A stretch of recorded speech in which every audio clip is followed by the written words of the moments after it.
इन तस्वीरों में नंगे पांव पद्म सम्मान पाते कोई बड़े नाम नहीं हैं। उनके पास बड़ी जमा पूंजी भी नहीं है, लेकिन उनका हौसला और सोच वाकई बड़ी है। हम बात कर रहे हैं उन गुमनाम नायकों की जो चकाचौंध से दूर रहकर चुपचाप दूसरों की जिंदगियां रोशन कर रहे हैं। इस बार सरकार ने दर्जन भर से भी ज्यादा ऐसे गुमनाम नायकों को पद्म सम्मान दिए हैं जो बिना किसी स्वार्थ के दूसरों की मदद में जुटे हैं।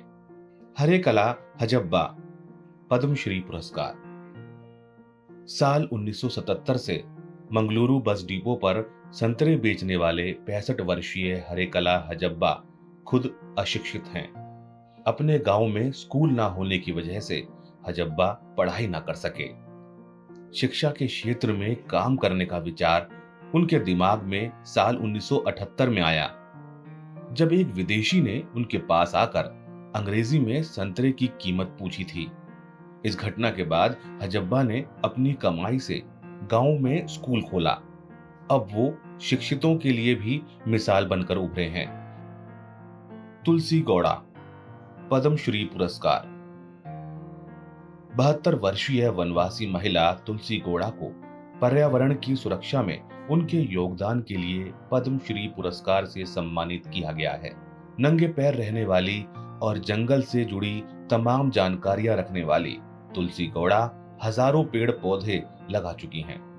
उन्होंने कभी औपचारिक शिक्षा प्राप्त नहीं की, लेकिन फिर भी उन्हें आज पेड़ पौधों व जड़ी बूटियों की विविध प्रजातियों के उनके विस्तृत ज्ञान के कारण वन का विश्व कोश के रूप में जाना जाता है। एस रामाकृष्णन पद्मश्री पुरस्कार।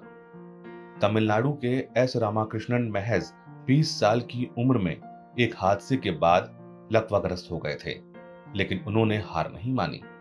रामकृष्णन खुद 44 साल से व्हील चेयर पर हैं, लेकिन जरूरतमंदों की मदद के लिए हमेशा आगे रहे। 1981 में रामकृष्णन ने तमिलनाडु के तिरुनेलवेली में अमर सेवा संगम की शुरुआत की थी। उन्होंने ग्रामीण इलाकों में रहने वाले दिव्यांग लोगों की मदद में पूरा ध्यान दिया। राहीबाई सोमा पोपेरे बीज माता पद्मश्री पुरस्कार। महाराष्ट्र के अकोला ब्लॉक की राहीबाई सोमा पोपरे की उपलब्धियों के सफर की कहानी 20 साल पहले शुरू हुई थी, जब उनका पोता जहरीली सब्जी खाने के बाद बीमार पड़ा था। उस पल राहीबाई ने जैविक खेती की शुरुआत करने का मन बनाया। उन्होंने बीजों का ऐसा बैंक तैयार किया जो किसानों के लिए बेहद मुफीद साबित हुआ।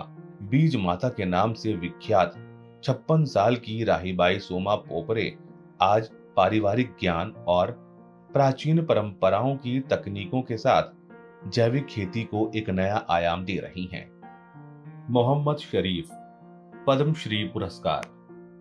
लावारिस लाशों का अंतिम संस्कार करने वाले अयोध्या के मोहम्मद शरीफ बुजुर्ग होने के साथ ही खुद बीमार हैं। घर का खर्च मुश्किल से ही चलता है, फिर भी उन्होंने अपने कर्तव्य से पल्ला नहीं झाड़ा। कहा जाता है कि जिन लाशों का कोई नहीं होता है, उनके शरीफ चाचा होते हैं। पिछले 25 साल में लगभग 25,000 लावारिस लाशों का प्रशासन के सहयोग और खुद के दम पर अंतिम संस्कार करा चुके हैं। कुछ साल पहले तक यही माना जाता था कि पद्म पुरस्कार ज्यादातर उन्हीं को मिलते हैं जिनकी सत्ता के गलियारों में पहुंच हो। नाम भी ज्यादातर वही जो बड़े बड़े शहरों के हों, लेकिन पिछले कुछ सालों से ये सिलसिला बदला है। वर्ष 2014 के बाद से जिंदगी के असली नायकों के काम को पहचान कर उन्हें सर्वोच्च पुरस्कारों से सम्मानित किया जा रहा है, जिसके वे असली हकदार थे।